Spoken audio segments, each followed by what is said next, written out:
പരവൂർ ദുരന്തത്തിൽ ഇനിയും തിരിച്ചറിയാതെ 14 പേരുടെ മൃതദേഹങ്ങളുണ്ട്. DNA പരിശോധനകൾ അടക്കം പൂർത്തിയാക്കി. ബന്ധുക്കൾക്ക് വിട്ടുനൽകാൻ ആശുപത്രി അധികൃതർ ഇവ പോലീസിന് കൈമാറി. ഛിന്നഭിന്നമായ നിലയിലുള്ള മൃതദേഹങ്ങൾ തിരിച്ചറിയുക പ്രയാസമായതിനാലാണ് DNA പരിശോധനകൾ വേണ്ടിവരുന്നത്.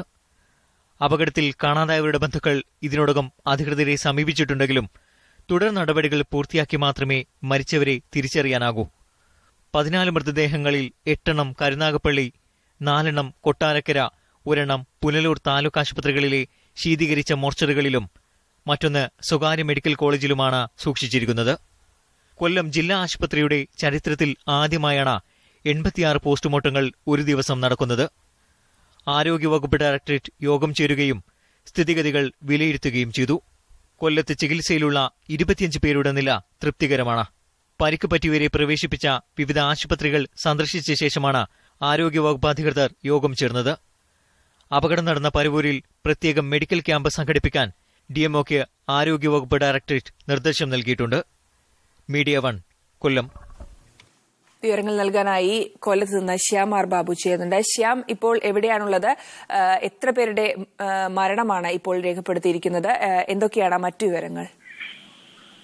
അപർണ, കഴിഞ്ഞ ദിവസം പുലർച്ചെ നടന്ന കൊല്ലം പരവൂരിലെ വെടിക്കെട്ട് ദുരന്തത്തിൽ മരണം 106 ആയിരിക്കുന്നു.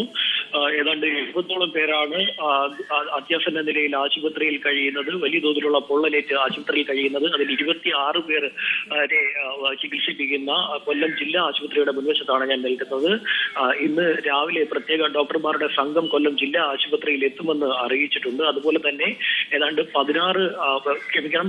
14ഓളം പേരുടെ പോസ്റ്റ്മോർട്ടം നടപടി ഇനി നടക്കാനുണ്ട്. അതായത് ഈ മൃതശരീരങ്ങൾ തിരിച്ചറിയാൻ സാധിക്കാത്ത വിധം ഛിന്നഭിന്നമായി പോയ മൃതശരീരങ്ങളാണ്.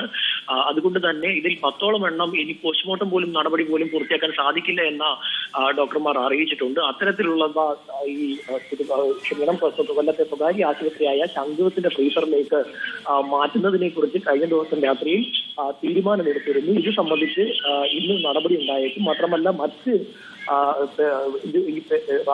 ആശുപത്രികളിൽ കഴിയുന്നവരുടെ ആരോഗ്യനില സംബന്ധിച്ചും ഡോക്ടർമാർ അന്വേഷണങ്ങൾ നടത്തുന്നുണ്ട്. ഇതുമായി ബന്ധപ്പെട്ട് പ്രത്യേക ഡോക്ടർമാരുടെ സംഘവും ഇത് എത്തുന്നുണ്ട്. മാത്രമല്ല പരവൂരിൽ മെഡിക്കൽ ക്യാമ്പും ഇന്ന് സംഘടിപ്പിക്കുന്നുണ്ട്.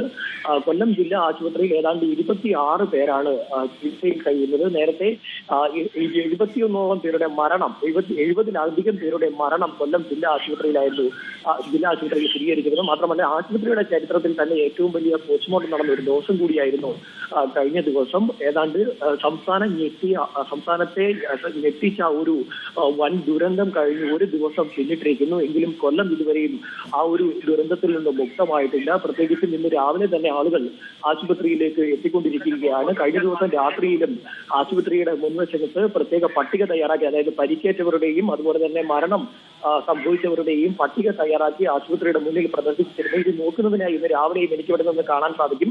ഇന്ന് രാവിലെയും ഇവിടെ ആളുകൾ എത്തുന്നുണ്ട്. അവർ ഈ പട്ടികയിൽ നോക്കുന്നുണ്ട്. ഒരുപക്ഷെ അവർ ദൂര സ്ഥലത്ത് നിന്നോ മറ്റോ എത്തിയവരായിരിക്കും. അത്തരത്തിൽ ആളുകൾ രാവിലെ തന്നെ എത്തുന്നുണ്ട്.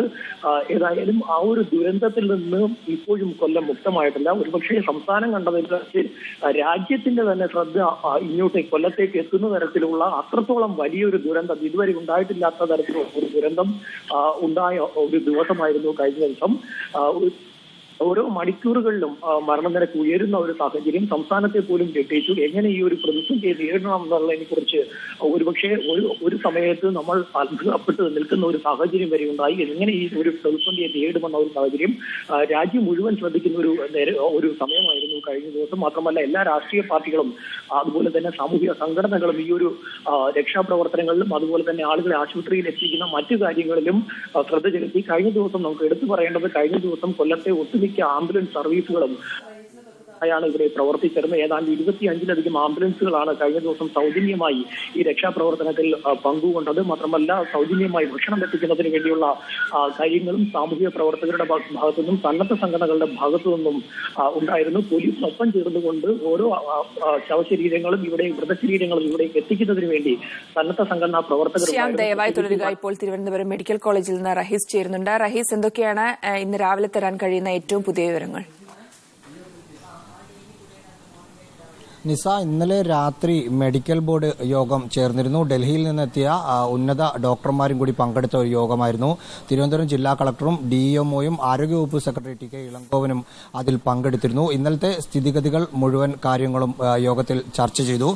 പ്രധാനമായും ആശുപത്രി അധികൃതർ ഇപ്പോൾ സ്വീകരിക്കുന്നത് ബോൺസ് ICU ഉള്ള ആശുപത്രികളിലേക്ക് പരിക്കേറ്റ കൂടുതൽ ആളുകളെ മാറ്റണമോ എന്ന കാര്യമാണ്. ഡൽഹി എയിംസ് ആശുപത്രിയിലേക്ക് മാറ്റുന്നതിനെ കുറിച്ച് ഒരു ചർച്ച നടന്നു. കൊച്ചിയിലെ ബോൺസ് ICU ഉള്ള ഒരു സ്വകാര്യ ആശുപത്രിയിലേക്ക് മാറ്റുന്നതിനെ കുറിച്ചുമാണ് ചർച്ചകൾ നടന്നത്. ഇതിനായി രാത്രി തന്നെ കോസ്റ്റ് ഗാർഡിന്റെയും വ്യോമസേനയുടെയും ഓരോ ഹെലികോപ്റ്ററുകളും തിരുവനന്തപുരത്ത് സജ്ജമാക്കി വെച്ചിരുന്നു. പക്ഷേ പൊള്ളലേറ്റ കൂടുതൽ ആളുകൾക്കും 60% പൊള്ളലേറ്റ ഒരു സാഹചര്യത്തിൽ അവരുടെ നില അതീവ ഗുരുതരാവസ്ഥയിലാണ്. ആ ഒരു സാഹചര്യത്തിൽ ഇവിടെ നിന്ന് മാറ്റേണ്ട ഒരു സാഹചര്യം ഇന്നലെ ഇല്ല എന്നാണ് മെഡിക്കൽ ബോർഡ് എടുത്ത തീരുമാനം. പക്ഷേ ഇന്ന് രാവിലെ വീണ്ടും മെഡിക്കൽ ബോർഡ് ചേരാൻ തീരുമാനിച്ചിട്ടുണ്ട്. അതിനുശേഷം ഒരുപക്ഷെ കുറച്ച് അതീവ ഗുരുതരാവസ്ഥയിലുള്ള രോഗികളെ ഡൽഹിയിലേക്കോ കൊച്ചിയിലേക്കോ മാറ്റുന്ന കാര്യത്തിൽ അന്തിമമായ തീരുമാനം എടുക്കും എന്നാണ് നമ്മൾ മനസ്സിലാക്കുന്നത്. ഇന്നലെ 126 പേരെയാണ് തിരുവനന്തപുരം മെഡിക്കൽ കോളേജ് ആശുപത്രിയിൽ പരിക്കേറ്റ് എത്തിച്ചത്. ഇതിൽ 13 പേർ മരിച്ചതിൽ 9 പേരെ തിരിച്ചറിഞ്ഞിട്ടുണ്ട്. 4 പേരെ ഇനിയും തിരിച്ചറിയാറായിട്ടില്ല. അതിനായി ബന്ധുക്കൾ ഇന്ന് രാവിലെ എത്തുമോ എന്നാണ് അവർ നോക്കുന്നത്. അതല്ലെങ്കിൽ ശാസ്ത്രീയ പരിശോധനകൾ നടത്തി കാണാതായവരിൽ നിന്നും ആളെ തിരിച്ചറിയാനുള്ള ഒരു മാർഗം അവലംബിക്കാനാണ് ആശുപത്രി അധികൃതരുടെ തീരുമാനം. ഇവിടെ 126 പേരെത്തിയെങ്കിലും നിസാര പരിക്കേറ്റ കുറേ ആളുകളെ തിരുവനന്തപുരത്ത് തന്നെ സ്വകാര്യ ആശുപത്രിയിലേക്ക് മെഡിക്കൽ കോളേജ് അധികൃതർ മാറ്റിയിട്ടുണ്ട്. നിലവിൽ തിരുവനന്തപുരം മെഡിക്കൽ കോളേജ് ആശുപത്രിയിൽ 50 രോഗികളാണുള്ളത്. ഇതിൽ 8 പേർ ബോൺസ് ICUയിലുണ്ട്. ഇതിൽ 7 പേരുടെ നില അതീവ ഗുരുതരമായി തന്നെ തുടരുകയാണ്. കരാർ എടുത്ത സുരേന്ദ്രൻ എന്ന ആൾക്ക് ഇന്നലെ അർദ്ധരാത്രി അടിയന്തര ഡയാലിസിസ് ശസ്ത്രക്രിയ നടത്തിയിരുന്നു. അദ്ദേഹത്തിന് 90%-ലേറെ പൊള്ളലേറ്റു. അതീവ ഗുരുതരാവസ്ഥയിലാണ് ഉള്ളത് എന്ന് മനസ്സിലാക്കുന്നു. ഇന്ന് CPM സെക്രട്ടറി സീതാറാം യെച്ചൂരി അടക്കമുള്ള നേതാക്കൾ തിരുവനന്തപുരം മെഡിക്കൽ കോളേജ് ആശുപത്രിയിൽ എത്തുമെന്നും അറിയിച്ചിട്ടുണ്ട്.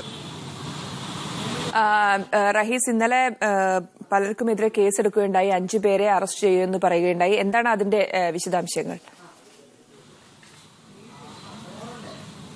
കരാറുകാരന് വെടിക്കെട്ട് നടത്തുന്നതിനുള്ള ലൈസൻസിന്റെ അനുമതി കഴിഞ്ഞ മാസം 31-ാം തീയതി അവസാനിച്ചതായി തന്നെയാണ് രേഖകളിലൂടെ പുറത്തു വന്നത്. പക്ഷേ ഇക്കാര്യത്തിൽ 2 വാദങ്ങൾ ഉണ്ട് എന്നാണ് Thiruvananthapuram city police commissioner Spurgeon Kumar IAS നിന്ന് നമുക്ക് മനസ്സിലാക്കാൻ സാധിച്ചത്.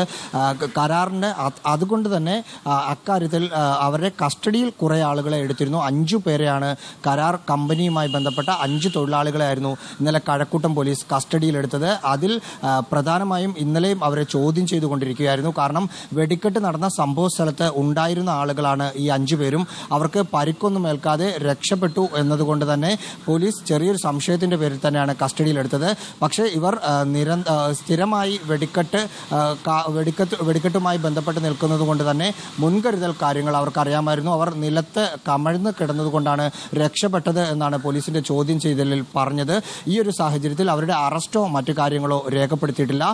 തിരുവനന്തപുരം ജില്ലയിൽ ഇന്നലെ വ്യാപകമായി റെയ്ഡുകൾ ജില്ലാ കളക്ടറുടെയും സിറ്റി പോലീസ് കമ്മീഷണറുടെയും നിർദ്ദേശപ്രകാരം നടന്നിരുന്നു. ഇതിൽ സുരേന്ദ്രന്റെ വീട്ടിൽ നിന്ന് 8 വെടിക്കോപ്പുകൾ കണ്ടെടുക്കുകയും ചെയ്തു. മറ്റുള്ള സ്ഥലങ്ങളിലും ഇന്ന് കൂടുതൽ പരിശോധനകൾ നടത്താനാണ് പോലീസിന്റെ തീരുമാനം. റഹീസ്, ദയവായി തുടരുക. ശ്യാം തുടരുന്നുണ്ട് കൊല്ലം ജില്ലാ ആശുപത്രിയിൽ നിന്ന്. ശ്യാം, വിദഗ്ധ സംഘം അവിടെ എത്തുമെന്ന് പറയുന്നുണ്ടായിരുന്നു. ഇന്നലെ തന്നെ മറ്റ് ആശുപത്രിയിലേക്ക്, സ്വകാര്യ ആശുപത്രിയിലേക്ക്, തിരുവനന്തപുരം മെഡിക്കൽ കോളേജിലേക്ക് ഗുരുതരമായി പരിക്കേറ്റവരെ എത്തിക്കുകയായിരുന്നു. ഈ സാഹചര്യത്തിൽ ഏത് രീതിയിലുള്ള വിദഗ്ധ സംഘമാണ്, ഏത് രീതിയിലുള്ള ചികിത്സയാണ് കൊല്ലം ആശുപത്രിയിൽ കഴിയുന്നവർക്ക് ലഭിക്കുക?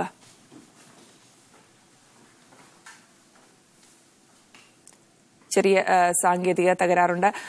റഹീസിലേക്ക് ഒരിക്കൽ കൂടി. റഹീസ്, അന്വേഷണം പ്രഖ്യാപിച്ചിട്ടുണ്ടായിരുന്നു. ഇന്നലെ തന്നെ ജുഡീഷ്യൽ അന്വേഷണം പ്രഖ്യാപിച്ചിട്ടുണ്ടായിരുന്നു. ഏത് രീതിയിലാണ് അന്വേഷണം പുരോഗമിക്കുന്നത്? മറ്റു കാര്യങ്ങൾ എന്തൊക്കെയാണ്? ജുഡീഷ്യൽ അന്വേഷണം ഇന്നലത്തെ ക്യാബിനറ്റ് മീറ്റിംഗിൽ തീരുമാനിച്ചിരുന്നെങ്കിലും അന്വേഷണ സംഘത്തെയും അതുമായി ബന്ധപ്പെട്ട കാര്യങ്ങളിലേക്കും ഇന്നോ നാളെ ഒരു വ്യക്തത കൈവരൂ. കാരണം സർക്കാരും പോലീസ് സംവിധാനവും കൂടുതലും ഇന്നലെ രാത്രി വരെയൊക്കെ രക്ഷാപ്രവർത്തനത്തിന്റെ കാര്യത്തിൽ തന്നെയായിരുന്നു കൂടുതലും ഏർപ്പെട്ടിരുന്നതുകൊണ്ട് അതുകൊണ്ട് അക്കാര്യത്തിൽ ഇന്ന് കൂടുതൽ വ്യക്തത കൈവരൂ. കൂടുതൽ കേസ് ഇതുമായി ബന്ധപ്പെട്ട് ചുമത്തുന്ന കാര്യവും പോലീസ് പരിശോധിക്കുന്നുണ്ട് എന്ന് തന്നെയാണ് DGPയുടെ ഓഫീസിൽ നിന്ന് നമുക്ക് മനസ്സിലാക്കാൻ സാധിച്ചത്. അങ്ങനെയാണെങ്കിൽ ഇന്നലത്തെ സംഭവവുമായി ബന്ധപ്പെട്ട് കൂടുതൽ കേസുകൾ രജിസ്റ്റർ ചെയ്യും. അതുമായി ബന്ധപ്പെട്ട നടപടികളുമായി മുന്നോട്ട് പോകും എന്ന് തന്നെയാണ് മനസ്സിലാക്കുന്നത്. തിരുവനന്തപുരം മെഡിക്കൽ കോളേജ് ആശുപത്രിയിൽ എയിംസിൽ നിന്നടക്കം ഉള്ള ഡോക്ടർമാർ ഇന്നലെ എത്തിയിരുന്നു. തുടക്കത്തിൽ 4 ഉന്നത ഡോക്ടർമാരായിരുന്നു ഇവിടെ എത്തിയത്. അത് പ്രധാനമന്ത്രിക്കൊപ്പം എത്തിയ ആളുകൾ ആദ്യമെത്തി. അതിനുശേഷം 26 ഡോക്ടർമാർ കൂടി രണ്ടാം ഘട്ടത്തിൽ തിരുവനന്തപുരം മെഡിക്കൽ കോളേജ് ആശുപത്രിയിൽ എത്തിയിട്ടുണ്ട്. അതുകൊണ്ട് തന്നെ ഇവിടുത്തെ മെഡിക്കൽ സൂപ്രണ്ടിനും മറ്റു ഡോക്ടർമാർക്കുമൊപ്പം എയിംസിലെ ഡോക്ടർമാരാണ് ഇപ്പോൾ ഇവിടുത്തെ ചികിത്സകൾക്ക് മേൽനോട്ടം വഹിക്കുന്നത്. അത് വളരെ ഉപകാരമാണ് എന്ന് തന്നെയാണ് ഇവിടുന്ന് രോഗികളും ബന്ധുക്കളും പറയുന്നത്. എന്തായാലും ഇവിടെ ചികിത്സയിലുള്ള രോഗികളെ ഡൽഹിയിലേക്കോ കൊച്ചിയിലേക്കോ മാറ്റുന്ന കാര്യത്തിൽ ഇന്ന് രാവിലെ ചേരുന്ന മെഡിക്കൽ ബോർഡ് തീരുമാനം എടുക്കും എന്ന് തന്നെയാണ് മനസ്സിലാക്കാൻ സാധിക്കുന്നത്. വിവരങ്ങൾ നൽകുകയായിരുന്നു തിരുവനന്തപുരം മെഡിക്കൽ കോളേജിൽ നിന്ന് റഹീസ് റഷീദും കൊല്ലം ജില്ലാ ആശുപത്രിയിൽ നിന്ന് ശ്യാമാർ ബാബു. ദുരന്തം